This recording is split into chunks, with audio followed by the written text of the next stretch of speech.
దధీచి మహర్షి త్యాగం ప్రపంచాన్ని కాపాడిన కథ. ప్రపంచాన్ని కాపాడిన అత్యంత శక్తివంతమైన ఆయుధం. కానీ ఆ ఆయుధానికి మూలం మీ ఊహలకు కూడా అందని ఒక కథ. దధీచి మహర్షి త్యాగం. మీకు తెలుసా? ఇంద్రుడి వజ్రాయుధం కోసం ఒక మహర్షి తన ప్రాణాలను త్యాగం చేశారని? ఈ కథకు వెనుక ఉన్న అద్భుత సత్యం మీ మనసును హత్తుకుంటుంది. వెంటనే పూర్తిగా చూడండి. చాలా కాలం క్రితం దేవతలు మరియు అసురుల మధ్య నిరంతర యుద్ధం జరుగుతోంది. రాక్షసులు మహాశక్తివంతులై దేవతలకు ఎదుర్కోలేని శక్తులు గలవారు. దేవలోకంలో భయం అలుముకుంది. ఎవరు ఎలా ఈ సమస్యను పరిష్కరించగలరో ఎవరికీ అర్థం కాలేదు. దేవేంద్రుడు ఇంద్రుడు తన రాజ్యాన్ని రక్షించటానికి బ్రహ్మదేవుని ఆశ్రయించాడు. ఇప్పుడు బ్రహ్మదేవుడు ఒక విచిత్రమైన మార్గాన్ని సూచించాడు. ఆయన చెప్పారు, ఒకే మార్గం ఉంది. మహర్షి దధీచి ఉన్నారు కదా, ఆయన అస్తులు శక్తివంతమైన ఆయుధంగా మారతాయి. ఆ ఆయుధంతోనే రాక్షసులను జయించవచ్చు. ఇంద్రుడు విచారంలో పడ్డాడు. ఎలా మనం ఒక మహర్షిని త్యాగం చేయమని అడగగలం అని. దధీచి మహర్షి దేవతల పట్ల అత్యంత కరుణ వహించారు. దేవతల గాథ విన్న దధీచి ఏమన్నారో తెలుసా?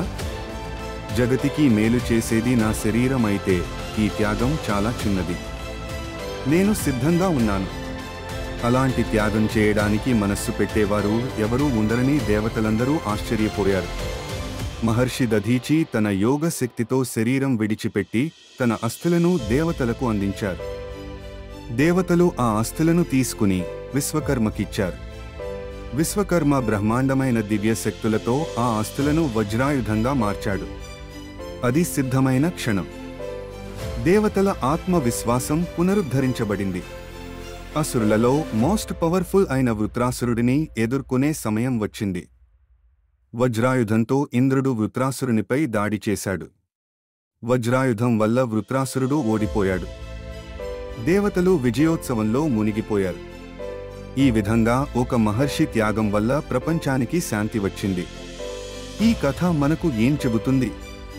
త్యాగం అత్యంత మహత్తరమైనది. దధీచి మహర్షి మనకు నిజమైన ధర్మం, నిస్వార్థత పాఠం నేర్పారు. తన ప్రాణాలను ధారపోసి కూడా దధీచి మహర్షి విశ్వానికి శాంతి తెచ్చారు. ఇలాంటి త్యాగం, ఇలాంటి జీవితం మనకు నిరంతరం స్ఫూర్తి. మీకు ఈ కథ నచ్చిందా? ఇంకొన్ని అలాంటి ఆసక్తికరమైన పౌరాణిక కథల కోసం మా ఛానల్ను సబ్స్క్రైబ్ చేయండి.